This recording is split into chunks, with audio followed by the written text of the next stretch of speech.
15 de julio de 2016, Universidad de Ciencia y Tecnología de Hong Kong. 600 jóvenes matemáticos de más de 100 países asisten a la clausura de la Olimpiada Internacional de Matemáticas. Entre ellos, 5 estudiantes norcoreanos vestidos de blanco con insignias de los Kim en el pecho. Han obtenido 2 medallas de oro y 4 de plata. Pero esa noche, uno de ellos no lo está celebrando. Ri Jong-jol, de 18 años, está inquieto. No piensa en su medalla, piensa en las 20 millas 32 kilómetros que separan el campus del consulado surcoreano, piensa en los 70 días que lleva planificando este momento y en que esta es su última oportunidad antes de ser reclutado por el régimen de Kim Jong-un.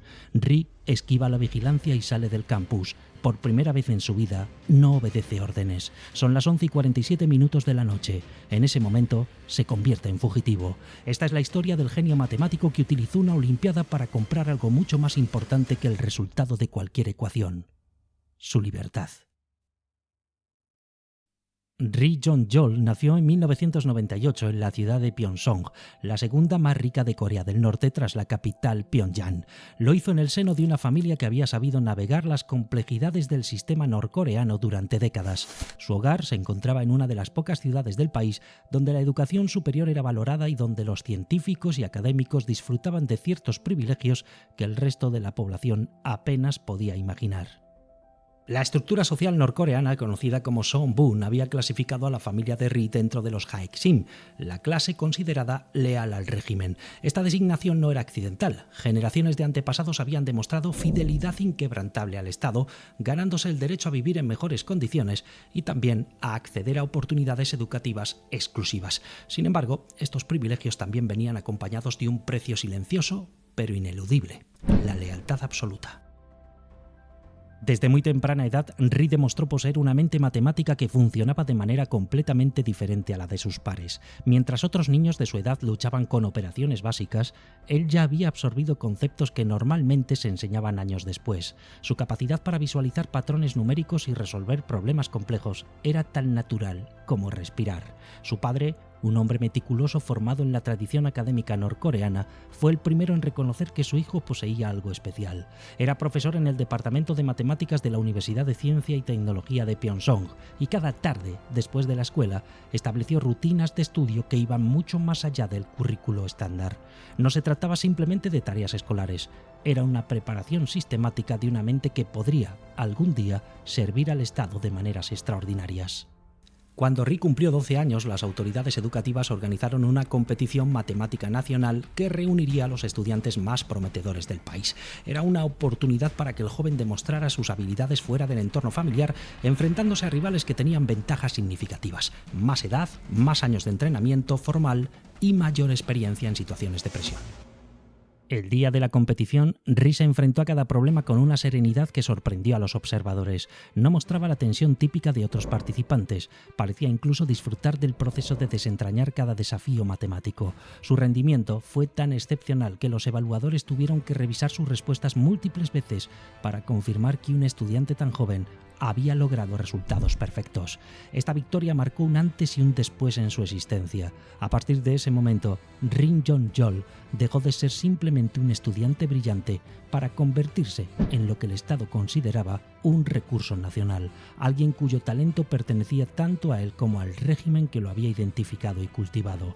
Como reconocimiento por su triunfo nacional, Ri fue trasladado del sistema educativo convencional a un programa especial diseñado para la élite intelectual del país. Su nueva realidad incluía acceso a tecnología que era prácticamente imposible de conseguir para el ciudadano promedio: una computadora portátil equipada con software matemático especializado. Aunque carecía de conexión a Internet, una restricción universal en Corea del Norte, contenía herramientas suficientes para desarrollar habilidades de nivel internacional. Pero esta computadora representaba mucho más que un simple dispositivo de estudio. Era simultáneamente un símbolo de distinción y un instrumento de control. Cada sesión de uso era monitorizada, cada programa estaba preaprobado y cada desarrollo de habilidades era cuidadosamente dirigido hacia objetivos que el Estado consideraba beneficiosos. En el régimen norcoreano, incluso los regalos más extraordinarios representan un arma de doble filo. En 2013, cuando Ri tenía apenas 15 años, recibió la notificación más importante de su joven vida. Había sido seleccionado para representar a Corea del Norte en la Olimpiada Internacional de Matemáticas que se celebraría en Colombia. El impacto de este primer viaje fuera de su país fue transformador. Por primera vez, Ri experimentó libertades simples, pero profundas. Caminar por calles sin miedo, observar diversidad de opiniones expresadas abiertamente y percibir una energía social completamente distinta a la atmósfera controlada de su país natal. Pese a ser el participante más joven del mundo, su desempeño en la competición fue notable. Obtuvo una medalla de plata que representaba un logro extraordinario para cualquier participante de su edad. El equipo norcoreano quedó en quinto lugar mundial. Sin embargo, para las autoridades que lo acompañaban, estos resultados, aunque impresionantes, no cumplían completamente con las expectativas. Habían invertido recursos considerables en su preparación con la expectativa de obtener medallas de oro. Los 2 años siguientes siguieron un patrón similar en Sudáfrica y en Tailandia. 3 participaciones internacionales consecutivas, 3 medallas de plata, 3 demostraciones de excelencia matemática que cualquier país celebraría con orgullo. Para Ri, cada viaje internacional añadía otra capa a su creciente comprensión de lo que existía más allá de las fronteras de Corea del Norte. Cada exposición a diferentes formas de vida, cada conversación breve con participantes de otros países, cada momento de libertad relativa se acumulaba en su conciencia, creando una perspectiva que sus supervisores no habían previsto ni desde luego deseado. Al regresar de la Olimpiada de 2015, la trayectoria futura de Ri se hizo dramáticamente clara. Un contacto familiarizado con las operaciones internas del Partido de los Trabajadores le transmitió información inquietante. Funcionarios de alto nivel habían comenzado a realizar entrevistas discretas con personas cercanas a él. Este procedimiento era bien conocido dentro de ciertos círculos. Representaba el proceso de evaluación previo al reclutamiento para divisiones especializadas del Estado.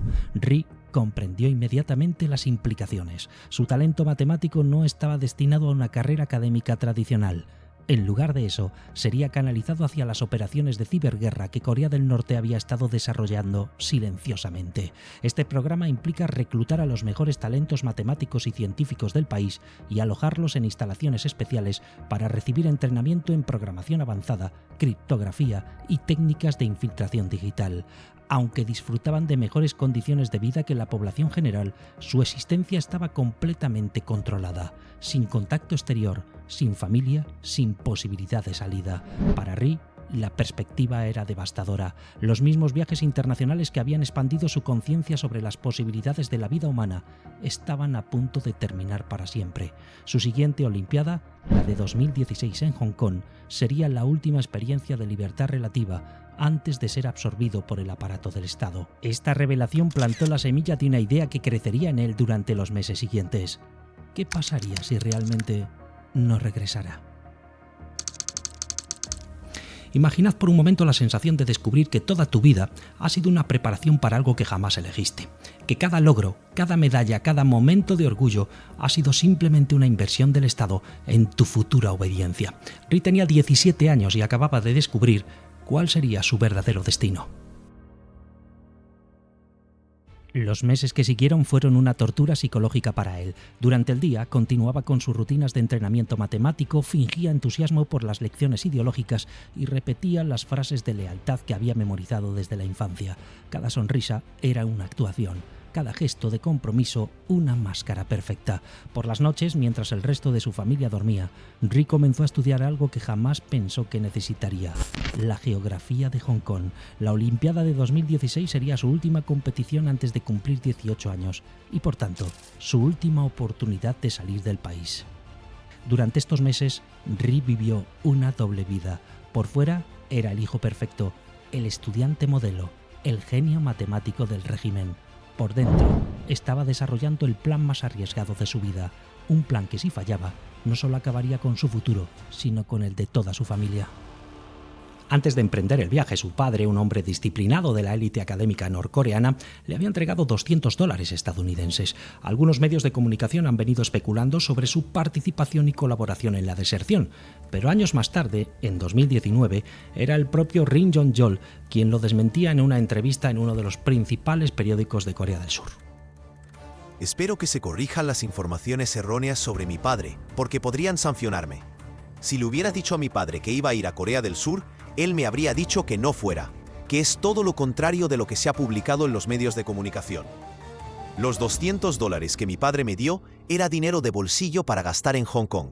Me dijo, si necesitas comprar algo, cómpralo, y nada más. El 6 de julio de 2016 el equipo norcoreano llegó a Hong Kong. Para el mundo exterior eran 5 estudiantes talentosos representando a su país en la competición matemática más prestigiosa del planeta. Para Ri Yong-jol era el comienzo de una cuenta regresiva que duraría exactamente 10 días. La competición transcurrió con normalidad aparente. El equipo norcoreano tuvo un rendimiento excepcional, 2 medallas de oro y 4 de plata, alcanzando el 6º lugar mundial. Ri obtuvo su 4ª medalla de plata consecutiva con 25 de 42 puntos posibles. Para cualquier observador externo, era otro triunfo matemático. Para él, era irrelevante. Durante esos 10 días en Hong Kong, Ri no estaba resolviendo ecuaciones por el honor de su país. Estaba calculando algo mucho más complejo: las probabilidades de éxito de desertar del país más cerrado del mundo. Cada día que pasaba, cada hora que se acercaba al final de la competición, la presión aumentaba exponencialmente. Había memorizado las 20 millas exactas, poco más de 32 kilómetros que separaban el campus del consulado surcoreano. Había estudiado las rutas de taxi, los horarios y había ensayado las frases básicas en inglés que necesitaría para alcanzar su destino. Y llegó el día crucial. El 15 de julio, durante la ceremonia de clausura, 602 jóvenes matemáticos de 109 países celebraban el final de la competición. Ri Yong-jol no sonreía y se mostraba inquieto. Su mente estaba en otra parte. Sabía que en las próximas 24 horas su vida cambiaría para siempre. Ri esperó hasta que el último de sus compañeros se durmiera. Con movimientos silenciosos preparó una pequeña mochila con lo esencial: los $200 de su padre, un papel con direcciones escritas en chino y una determinación que había estado construyendo durante meses. Las cámaras de seguridad de la universidad registraron el momento exacto, 11:47 de la noche. Un estudiante saliendo del campus sin compañía, algo que viola completamente el protocolo de supervisión norcoreano. En ese momento, Ri Yong-jol cruzó una línea invisible pero definitiva. El primer taxi lo llevó del campus al aeropuerto de Hong Kong. Esta decisión, que podría parecer ilógica, era en realidad brillantemente calculada. El aeropuerto era el único lugar donde estaba garantizado encontrar personal surcoreano las 24 horas del día. En el mostrador, un empleado se convirtió en su primer contacto con la libertad. Ese empleado, siguiendo protocolos diplomáticos, contactó inmediatamente con el consulado surcoreano. La respuesta fue clara. Por razones legales, Ri debía llegar al consulado por sus propios medios para evitar cualquier apariencia de coerción. El trayecto con el segundo taxi fue el viaje más largo de su vida. Los 38 kilómetros que separaban el aeropuerto del consulado surcoreano se hicieron eternos. 38 kilómetros entre la esclavitud y la libertad.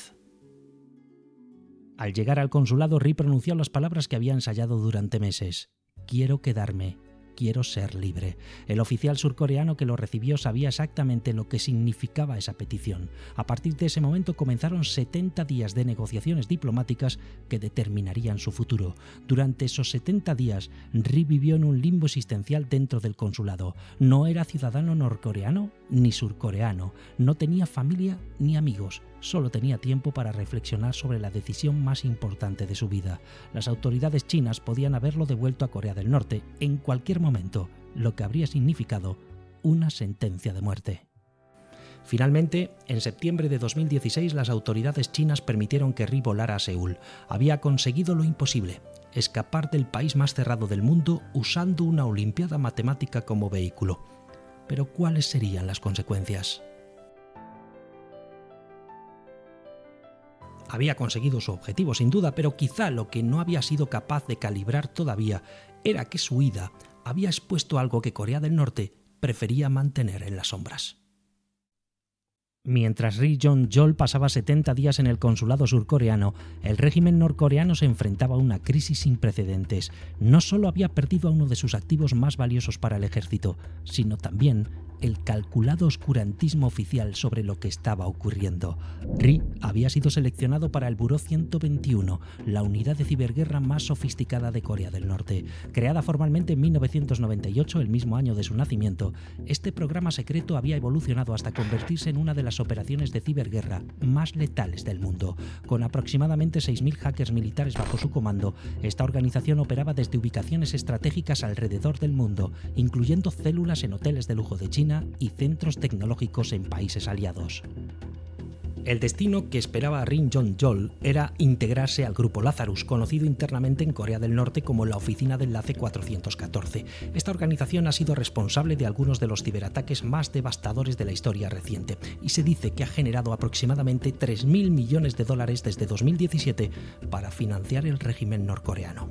Los operadores del Grupo Lazarus tenían responsabilidades cuidadosamente compartimentalizadas, 20% dedicado a recopilar inteligencia sobre tendencias tecnológicas, 15% en espionaje dirigido a figuras políticas y militares clave, 25% en manipulación de opinión pública, 20% en hacking financiero y otro 20% en robo de criptomonedas. Ri, con sus habilidades matemáticas excepcionales, habría sido asignado probablemente a operaciones de criptografía y penetración de sistemas financieros complejos. Como resultado directo de la deserción de Ri Jong-jol, Corea del Norte suspendió completamente su participación en la Olimpiada Internacional de Matemáticas durante 2017 y 2018. Cuando finalmente reanudó su participación en 2019, implementó un protocolo de seguridad sin precedentes. Cada equipo matemático ahora viajaba acompañado por agentes gubernamentales, cuya única función era vigilar a los estudiantes las 24 horas del día. La deserción de Ri había demostrado que incluso los estudiantes más privilegiados, criados en el sistema desde la infancia, podían elegir la libertad sobre la seguridad familiar y la protección del régimen, un golpe devastador en la imagen que pretendían transmitir. En septiembre de 2016, después de 70 días de incertidumbre diplomática, Ri Jong-jol finalmente llegó a Seúl. Obtuvo un nuevo pasaporte, una nueva identidad legal como Lee Jung-ho y ciudadanía surcoreana. Su nueva realidad incluía todo lo que cualquier norcoreano podía soñar: acceso a Internet, libertad de expresión, educación universitaria y la posibilidad de viajar libremente. Se matriculó en la Universidad Nacional de Seúl, donde estudió matemáticas y trabajó brevemente como investigador. En 2019 expresó públicamente su deseo de obtener una beca para estudiar en Estados Unidos, demostrando que sus ambiciones académicas seguían intactas. Había logrado algo que millones de norcoreanos solo pueden soñar y algunos ni llegan a imaginar porque nunca han tenido esa sensación: libertad total para estudiar, viajar, expresar sus ideas. Pero como descubrió rápidamente, la libertad física no siempre cura las heridas emocionales. Hay pérdidas que ningún privilegio puede compensar.